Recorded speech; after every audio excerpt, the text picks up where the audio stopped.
The red warning lights bathed the Galactic Council chambers in crimson horror as Admiral Benjamin Carter watched 17 billion souls vanish from existence in the span of a human heartbeat. The massive holographic display showed what remained.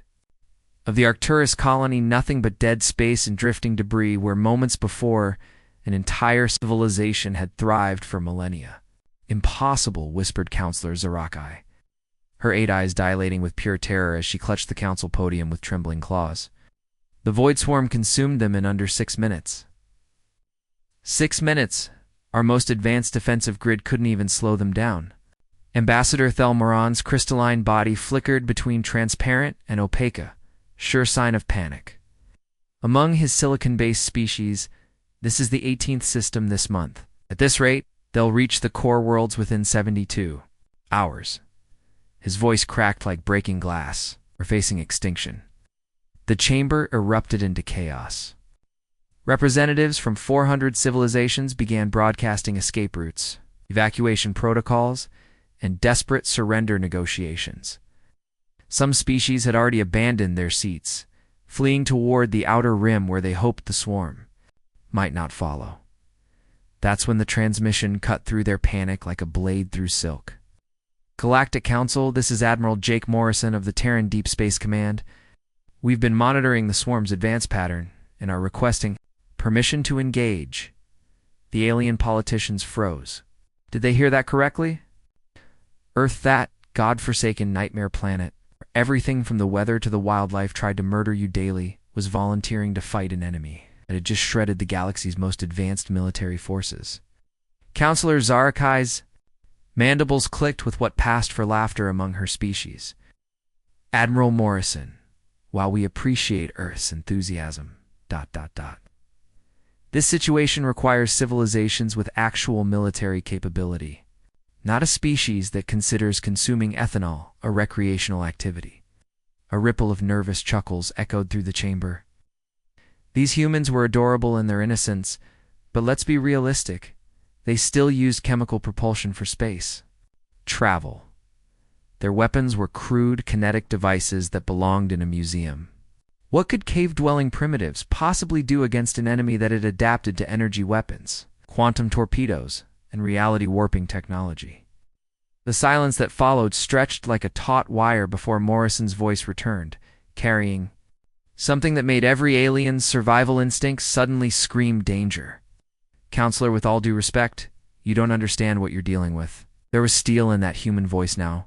Cold, calculating steel that spoke of hard-won experience and zero tolerance for bureaucratic nonsense. These swarm entities, Morrison continued, they're pack hunters, hive-minded. They adapt by studying their prey's behavior, patterns, and incorporating successful technologies. They've spent millennia perfecting this strategy against civilized species who fight by rules, who value efficiency and minimal casualties. Ambassador Thelmoron's form shifted to deep blue curiosity, overriding fear. Admiral Morrison, our analysis indicates the swarm's adaptive capabilities make conventional resistance futile. How exactly do you propose to your thinking? Like prey, Morrison interrupted, and something in those 4 words sent ice through every alien nervous system. The swarm has never encountered a species that evolved as apex predators on a Class 12 death world. They've never faced an enemy that learned warfare from a planet actively trying to exterminate them every single day for 4 million years. Wait, did he just call his own planet's biosphere an enemy? What kind of species develops that kind of relationship with their homeworld? The holographic display suddenly shifted, showing tactical readouts of human fleet movements. Ship Steenie, by galactic standards, were accelerating toward the swarm's estimated position at velocities that should have pancaked. Or cruise against the bulkheads? Admiral Counselor Zarakai's voice carried newfound concern. Your vessels are exceeding safe operational parameters. Your crews cannot possibly survive those acceleration rates. Morrison's laugh was sharp as broken glass. Counselor laughed. Tuesday, my fighter pilots were doing training runs through Category 5 hurricanes back on Earth. The gravity well of a gas giant doesn't even register as a challenge. The council chamber fell silent as the implications sank in. Weren't just volunteering to fight. They were treating a galaxy-ending crisis like another day at the office. "What exactly are you proposing?" Ambassador Thelmorin asked quietly. "We're going to teach the swarm something new," Morrison replied. And there was something in his tone that suggested the lesson wouldn't be pleasant. "They've adapted to every civilized weapon, every rational strategy, every predictable military doctrine. But they've never encountered biological warfare designed by a species that views their own planet as a hostile environment." The display showed human vessels releasing clouds of what looked like metallic dust into space, seemingly random, almost wasteful. Admiral Morrison Zarakai's voice carried growing alarm. "What are those dispersal patterns? Insurance? Counselor? The swarm thinks it understands adaptation. It's about to discover what 4 billion years of surviving on Earth teaches you about biological engineering." Outside the station's viewports, distant flashes marked another system dying under the swarm's relentless advance. Time was running out, and their only hope rested with a species that most of the galaxy still considered barely civilized. But as Admiral Jake Morrison's transmission cut to static, one terrifying question echoed through every alien mind. What exactly had Earth's nightmare biosphere created? And were they sure they wanted to find out? Captain Sarah Mitchell's knuckles went white against her flight controls as her interceptor tore through the Kepler system's debris field at Mach 47, a velocity that should have turned her into human paste against the cockpit wall. The gravitational forces crushing down on her body would have killed a Galactic Council pilot in milliseconds. And pushed the throttle forward another notch. You know that feeling when you're on a roller coaster and your stomach drops? Imagine that sensation multiplied by 1,000, sustained for 20 minutes straight, while someone shoots plasma cannons at your head. That was Tuesday morning for a Terran fighter pilot. "Contact bearing 27 Mark 4. Lieutenant Marcus Rodriguez's voice crackled through the comm, steady as granite, despite pulling 17 Gs that would have liquefied an alien's internal organs. "Swarm biocruiser, designation Alpha 7. Holy Mother of God, Captain, this thing's the size of Manhattan." Through her reinforced canopy, Sarah watched the monstrosity emerge from behind a shattered moon. The swarm vessel wasn't built, it had grown. Organic corridors pulsed with bioluminescent veins. Weapon ports opened like predatory mouths. And the entire hull rippled with malevolent intelligence that had consumed 17 civilizations for breakfast. This wasn't just a warship. This was evolution's nightmare, given form and purpose. "I'm reading energy signatures off the charts," reported Sergeant Emma Thompson from her wing position, her voice tight with controlled adrenaline. "Whatever that thing's packing for weapons, it turned the Arcturus defense grid into molten slag. In under 4 minutes, Stara's tactical display lit up like a Christmas tree from hell. The biocruiser's plasma cannons were already tracking her squadron, charging with enough energy to crack a planet's crust. Range, 18,000 kilometers and closing fast. Here's the thing about human evolution that every other species in the galaxy missed Earth didn't just produce survivors. It forged killers. 4 billion years of natural selection where literally everything wanted to eat, you had created something unprecedented. A species that thrived under pressure, that would drive civilized beings insane. "All fighters, attack pattern Delta," Sarah commanded, her hands already dancing across. The controls in a sequence that would have been impossible for any non-human nervous system to coordinate. "Remember your training. These things adapt to predictable tactics. So let's be unpredictable." She threw her fighter into a spiraling dive that should have torn the wings off her craft and liquefied her spine. G-forces that measured in the double digits slammed into her body like invisible hammers. But Sarah's enhanced physiology, honed by millions of years of surviving, Earth's violent mood swings, absorbed the punishment and asked for more. The other pilots followed her lead with the kind of synchronized precision that only comes from growing up in an environment where split-second reactions mean the difference between life and becoming something else's lunch. Lieutenant Rodriguez pulled an inverted loop that defied 3 laws of physics, while Sergeant Thompson executed a barrel roll through a debris field that would have challenged a computer's reaction. Time. But the biocruiser was learning. Its targeting. Systems evolved from the conquest of 1,000 species began predicting their movement patterns. Plasma beams as thick as city buses erupted from its weapon ports, painting deadly light across the void. Incoming. Rodriguez shouted as a plasma burst missed his canopy by less than 2 meters, the residual heat cooking his instrument panel. The alien weapon fire was precise, lethal, and absolutely devastating. It was also aimed at where the human fighters should have been if they'd been flying like rational beings who valued their lives over mission success. Unfortunately for the swarm, humans weren't rational. They were insane. Sarah's fighter suddenly reversed direction in mid-flight, a maneuver that violated every principle of momentum and should have snapped her neck like a twig. Her enhanced inner ear, adapted from ancestors who'd survived everything from saber-toothed tigers to hurricane-force winds, processed the disorientation in microseconds. The beauty of being from a death world, as she muttered through gritted teeth as plasma fire streaked past her cockpit. Is that nothing the universe throws at you feels particularly unusual? The biocruiser's adaptive system scrambled to recalculate, its organic processors struggling to understand flight patterns that seemed to ignore basic physics. How do you predict the behavior of pilots who learn to fly in Earth's atmosphere where sudden wind shears, lightning strikes, and gravitational anomalies were just weather you had to work around? Now, Sarah screamed into her cum. 5 human fighters unleashed their payloads simultaneously.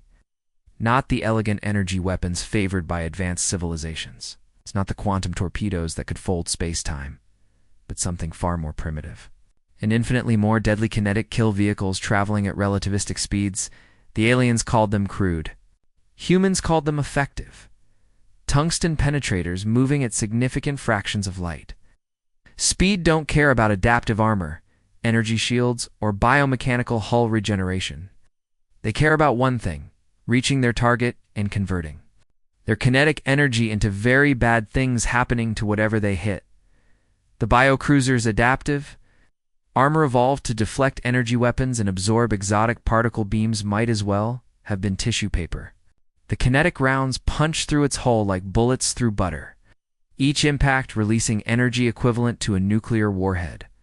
The massive vessel convulsed, its organic systems screaming in frequencies that human ears mercifully couldn't process. Atmosphere bled from dozens of hull breaches as the biocruiser's internal organized ruptured under the kinetic assault. Within 30 seconds, what had been an instrument of galactic terror became tumbling space debris. Kepler? Defense Command. This is Mitchell, Sarah reported. Her breathing barely elevated despite having just performed maneuvers that would have hospitalized an Olympic athlete. Target neutralized. Requesting next assignment. The silence that followed stretched for long seconds before Admiral Corthan's voice crackled through the cum. Thick with disbelief, Captain Mitchell, how are you still conscious? Our medical scanners indicate you just survived forces that should have killed you several times over. Sarah's laugh carried the cold confidence of a predator that had just reminded the galaxy why Earth was classified as a death world. Admiral, last week I took my fighter through a Category 5 hurricane during training exercises. This was actually kind of relaxing. Through her tactical display, she could see more swarm vessels converging on their positions, of biocruisers, each one capable of sterilizing entire star systems. The odds were mathematically impossible, which, for a human, just meant it was getting interesting. Morrison to all Terran units. Admiral Morrison's voice cut across all channels, carrying the calm authority of a species that had learned warfare from their own planet's attempts to kill them. Time to show these bugs what happens when you threaten our galaxy. Sarah checked her weapon status, counted the incoming hostiles, and calculated the tactical situation. Any sane pilot would have requested immediate evacuation. Good thing sanity was optional when you came from Earth. The real fight was just beginning. The airlock exploded inward with the force of a hurricane, and Lieutenant Marcus Thompson came through like death incarnate. His magnetic boot slammed against the biomechanical deck plating with a sound that echoed through the swarm vessels. Organic corridors, a metallic death knell that announced humanity's arrival. Behind him, 12 other Terran Marines poured through the breach, their armor scorched from the cutting torch that had carved their entry point. These weren't the pristine, climate-controlled soldiers that other species fielded. These were Earth's children, forged in a crucible where survival meant embracing violence as an art form. "Sweet Jesus," whispered Corporal David Wilson, his voice tight with controlled aggression as he swept his plasma rifle across the alien interior. "This thing's still alive. The walls are breathing." The swarm vessel wasn't just a ship, was a living organism the size of a city block. Veins pulsed with bioluminescent fluid beneath translucent hull material, and the corridor floors rippled like muscle tissue responding to their presence. Somewhere in the distance, something that might have been a heartbeat thundered with the rhythm of an industrial press. Ever tried walking through the digestive tract of a creature that wanted to break you down into component atoms? Welcome to Tuesday for a Terran boarding party. Movement ahead. Sergeant Lisa Brown's voice crackled through their comm system, her finger already tightening on her weapons trigger. Multiple contacts, fast-moving. "These things are the attack," came without warning. Biomechanical appendages erupted from the walls like striking snakes, each one moving with the speed of a bullet and the precision of a surgical laser. Razor-sharp talons designed to shred hull plating swept through the space where Marcus's head had been a microsecond before. But Marcus Thompson hadn't survived 18 years on Earth by being slow to react. His enhanced reflexes, honed by a childhood spent dodging everything from venomous spiders to flash floods, kicked in with computer-like precision.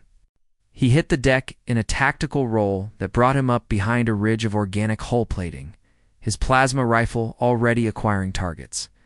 Contact front. Brown's battle cry echoed through the corridor as she opened fire. "These things are fast." Swarm defenders were biomechanical nightmares that had adapted to incorporate the best features of every species they'd consumed. Crystalline armor plating from the Vegan Empire, energy-absorbing hides from the Altarian Collective, neural processors that could calculate combat trajectories in real time. They'd faced the galaxy's finest warriors and absorbed their strengths. They'd never faced anything like humans. "Then we'll be faster," Marcus growled, his voice carrying the cold fury of a species that had earned their place at the top of Earth's food chain through 4 million years of controlled violence. "Remember what these bastards did to the Arcturus colony. 17 billion souls turned into biofuel. Show them what human anger looks like when we stop pretending to be civilized." The biomechanical defenders moved with liquid grace. Their adaptive combat systems analyzing human weapon signatures and calculating optimal countermeasures.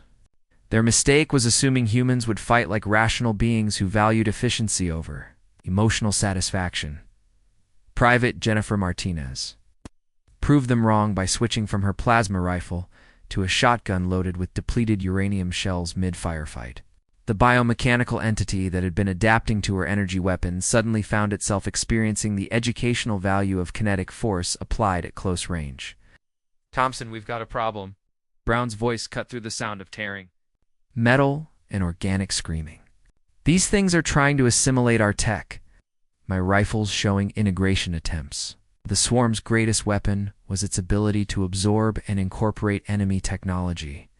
Energy weapons, quantum processors, even exotic matter drives everything. Became part of their collective technological base within minutes of contact.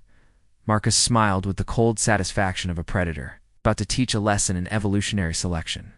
He reached for a device clipped to his tactical vest, something that would have horrified any civilized species and probably violated 17 interstellar weapons treaties, a plasma grenade with the safety removed and the yield cranked to maximum. "Them try to assimilate this?" he said, pulling the pin. "You know that moment in action movies where the hero does something completely insane and everyone else thinks they've lost their mind? This was that moment, except Marcus had spent his entire life on a planet where completely insane was just another survival strategy. The explosion vaporized 3 biomechanical defenders instantly and sent shockwaves through the organic corridors that made the entire ship convulse in what might have been pain. Emergency biolights flickered as the vessel's nervous system processed damage it had never experienced before, but the humans pressed forward. not with the cold logic of their enemies, but with the hot fury of a species that had climbed to the top of their food chain by turning violence into an art form. They fought with creativity that no computer could predict, switching between plasma rifles, explosive charges, and when ammunition ran low, their enhanced physiology. Private Carlos Reeves demonstrated this last point by literally punching through a biomechanical defender's armor plating. His enhanced bone density adapted from ancestors who'd survived impacts that would shatter. Normal skeletons turned his fists into biological sledgehammers. Bridge section ahead, reported Corporal Amanda Foster, her scanner painting targets. Through the organic bulkheads, I'm reading massive neural activity. Looks like their command center. Marcus checked his ammunition counter and weapon charge levels. Half his squad was running low on everything except determination and accumulated anger at watching entire civilizations get consumed for breakfast. Perfect odds for a Terran assault. "All right, Marines," he announced, his voice carrying across the channels with the authority of someone who'd learned leadership from drill sergeants, who could make a hurricane feel inadequate. Time to introduce these bugs to Earth's philosophy on hostile takeovers. The final assault through the ship's neural corridors was less like a military operation and more like controlled chaos. Humans diving through biomechanical defensive fire, switching weapons mid-combat, using demolition charges as door keys, and generally behaving like the products of a world that had tried to kill them. Every day for millions of years, the biomechanical defenders' adaptive systems simply couldn't process combat behavior that seemed to ignore tactical doctrine, self-preservation instincts, and basic common sense. How do you predict the actions of warriors who learned strategy from a planet where everything was actively trying to murder them? Bridge secured, Marcus reported, 47 minutes later, standing in the center of what had been the swarm vessel's command center. Around him, its Marines were already placing demolition charges with the methodical precision of people who considered controlled explosions a normal part of their workday. Beginning demolition protocols. Recommend all friendly forces maintain minimum safe distance. Space lit up with secondary explosions as human boarding parties completed their work across the swarm formation. Ship after ship went dark, their adaptive systems helpless against an enemy that fought with chaos, creativity, and the accumulated fury of a species that refused to be anyone's prey. The mechanical entities had spent millennia perfecting their ability to adapt to civilized warfare. They'd never encountered anything like Earth's children, and they were learning far too late why the galaxy had classified humanity's homeworld as a place where rational beings went to die. But something was wrong. Marcus's tactical display showed new contacts emerging from hyperspace bigger than anything they'd seen before, and moving with purpose that suggested the real fight was just beginning. Deep in the void between stars, something ancient and terrifying was about to learn a lesson that would rewrite the fundamental laws of galactic warfare. The swarm's central hive-mind neural network the size of Earth's moon, pulsing with the absorbed consciousness of 1,000 extinct civilizations, had never experienced fear. Fear was an evolutionary response to predators. Nothing in the galaxy had ever truly threatened it, until today. Commander Jessica Thompson stood on the bridge of the TDS Wolverine, her eyes fixed on tactical displays that showed something unprecedented happening across 3 star systems. Around her, the bridge crew worked with the calm efficiency of people who'd grown up believing the universe was actively trying to kill them and had decided to take it personally. Phase 2 deployment successful, she reported to Admiral Morrison, her voice carrying the satisfaction of someone watching a perfectly executed plan unfold. The packages are integrating with swarm biomatter exactly as projected. To any observer watching the human fleet's actions, what happened next would have seemed like nothing at all. Tiny metallic spores, each one no larger than a grain of sand, drifted through space like cosmic dust, making contact with the massive swarm bioships that had just finished consuming the Kepler defense fleet. But here's what no civilized species in the galaxy understood about humanity's approach to warfare. Sometimes the deadliest weapons are the ones you can't see coming. Sir Lieutenant Ryan Carter's voice carried a note of scientific fascination as he monitored his bioscanners. Swarm vessels Alpha through Delta are showing massive internal system failures. their adaptive protocols are going haywire. It's like they can't process what we've introduced to their biology. Admiral Morrison's grim smile would have chilled the blood of any alien who witnessed it. That's because they've never encountered life that evolved in hell. What the swarm couldn't comprehend, what no rational species could fathom, was that humanity's greatest weapon wasn't technology, wasn't superior firepower, wasn't even tactical brilliance. It was life itself, forged in the crucible of a world that had spent 4 billion years perfecting the art of biological warfare. The spores contained something that would have horrified every civilized biologist in the galaxy. Organisms from Earth's most extreme environments enhanced with humanity's understanding of evolutionary pressure. Bacteria that thrived in boiling acid, modified to process biomechanical polymers. Viruses that consumed metal, engineered to target swarm.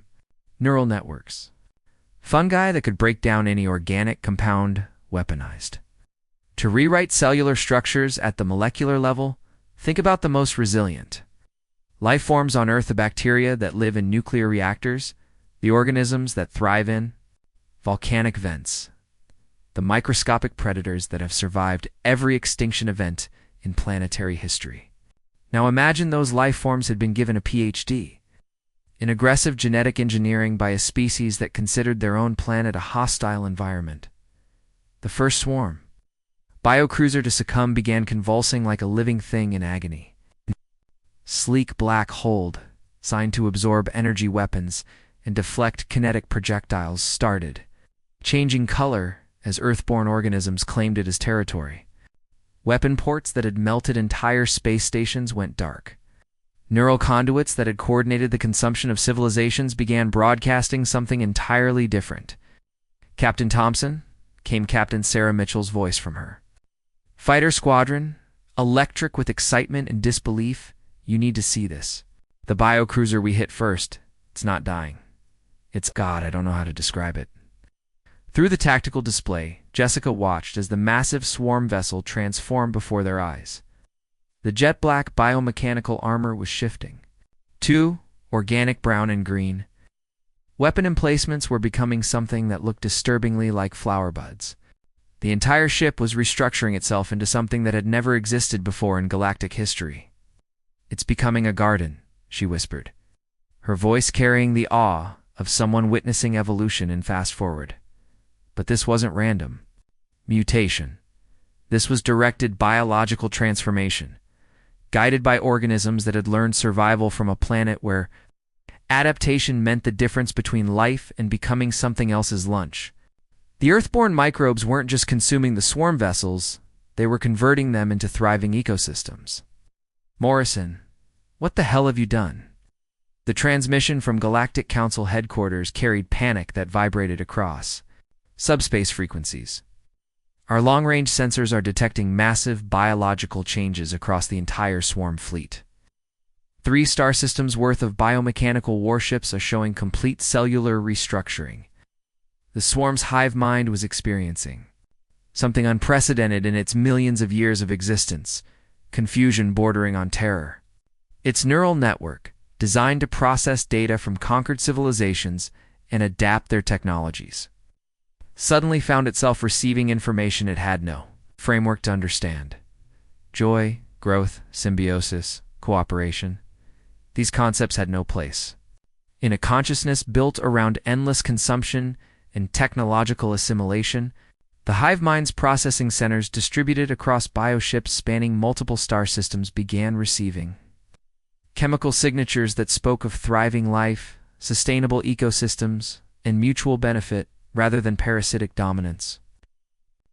Lieutenant Carter's voice carried scientific wonder mixed with something approaching religious awe. "The transformation is spreading exponentially.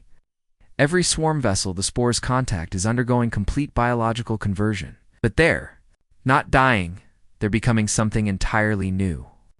Admiral Morrison's response carried the quiet satisfaction of a chess player who just revealed a strategy his opponent never saw coming. "We gave them what Earth gave us 4 billion years ago, the chance to become something better than what they were." Across 3 star systems, The void swarm's biomechanical instruments of galactic destruction were transforming into the largest nature preserve in recorded history. Ships that had devoured civilizations were becoming nurseries for new forms of life. Neural networks that had coordinated extinction campaigns were now managing complex ecosystems that would thrive for millennia. The galaxy's greatest threat had just become its most remarkable sanctuary. But deep in the cosmic void, something else was stirring. The hive mind's death throes had sent out a signal, a desperate transmission toward the galactic rim where older, darker things waited in the spaces between stars. And those things had just received a very interesting invitation to investigate the species that had turned their ultimate weapon into a garden. The real test was about to begin. 6 months after the galaxy nearly died, Counselor Vexthera stood pressed against the reinforced transparisteel of the observation deck, staring at something that shouldn't exist. Where the Void Swarm's death fleet had once prowled through space, like mechanical sharks, a garden now bloomed among the stars.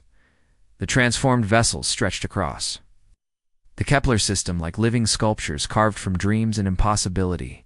What had been instruments of galactic extinction were now nurseries pulsing with bioluminescent life. Crystalline growths that had once been weapon arrays now filtered starlight into rainbow spectrums that fed photosynthetic organisms. Neural networks that had coordinated the consumption of civilizations now managed ecosystems so complex that xenobiologists were discovering new species every day. Impossible, Vexthera murmured for the 1000th time, his 8 eyes tracking a school of spaceborne creatures that had spontaneously evolved in the transformed atmosphere. The mathematical probability of this outcome was less than 0.01%. Admiral Jake Morrison joined him at the observation deck, looking remarkably ordinary for someone who had just redefined the laws of biological warfare and saved approximately 14 trillion sentient beings from extinction. His coffee cup, yes. He was drinking that toxic human stimulant steamed gently in the recycled station air. Admiral Morrison corrected with a slight smile, "Nothing's impossible, just improbable." And humans have made a career out of making the improbable look routine. The alien counselor's chromatophores shifted through colors that indicated deep philosophical confusion. After 4 decades of diplomatic service, he thought he understood warfare, strategy, even the brutal mathematics of survival. Then humanity had arrived and thrown every assumption about conflict resolution into the nearest star. "How did you know it would work?" Vexthera asked, his voice carrying the weight of someone whose entire worldview had been demolished and rebuilt in the span of 6 months. "Your species deployed biological agents that had never been tested on swarm biomatter." "The risk of catastrophic failure was acceptable," Morrison interrupted, and for just a moment, the alien glimpsed something that made his species' most primitive survival instincts scream danger warnings. It was the quiet confidence of an apex predator discussing hunting strategy. Because on Earth, life doesn't just survive hostile environments, it conquers them. It transforms them. It wins. Behind them, the observation deck hummed with activity as scientists, diplomats, and military personnel from across the galaxy studied the transformed swarm vessels. Captain Sarah Mitchell and Commander Jessica Dobson were reviewing tactical displays with a casual competence that reminded every alien present that these weren't just soldiers, they were the children of a world that had forged them into something unprecedented in galactic history. Ever notice how some people make the impossible look easy? These humans didn't just defeat the galaxy's greatest threat, they turned it into the universe's most ambitious nature preserve while having coffee and discussing weekend plans. "The Galactic Council has voted," Vexthera announced with the formal gravity required of such momentous decisions. "Humanity is granted full membership with all rights, privileges, and responsibilities therein. Your homeworld's classification has been officially changed from Deathworld Extreme Hazard to Home of the Galaxy's Guardians." Morrison nodded acceptance, but his attention was already shifting to the tactical displays that ringed the observation deck. His eyes tracked deep space sensor readings with the kind of focused intensity that suggested he was seeing something others had missed. "Thank you, Counselor." They were honored by the Council's confidence. "But I should mention," he paused to take another sip of his coffee, as if discussing potential galactic threats was just another item on his daily agenda. We're detecting new energy signatures from the galactic rim. Different spectral analysis from the swarm, but the movement patterns suggest hostile intent. The temperature in the observation deck seemed to drop 10 degrees as every alien present processed the implications.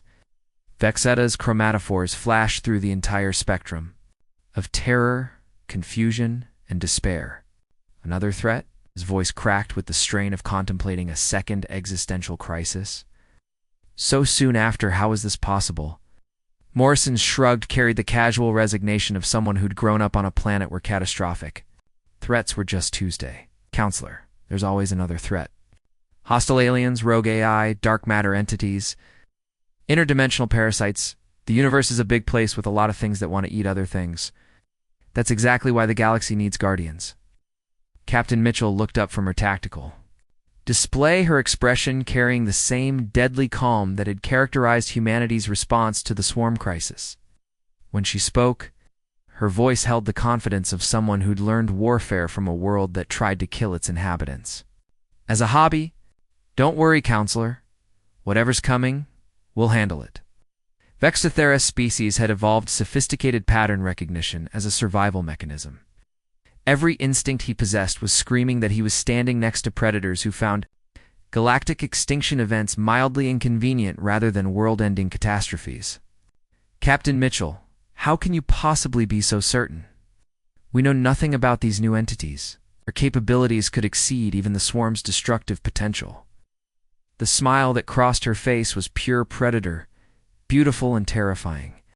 In equal measure, like watching a tiger decide whether you looked like dinner.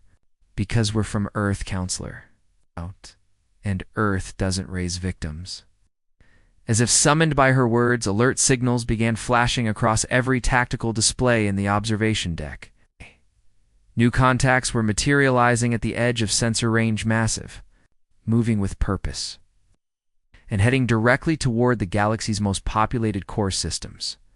The alien representatives immediately began activating emergency protocols, broadcasting evacuation orders, and calculating retreat vectors to the outer rim territories.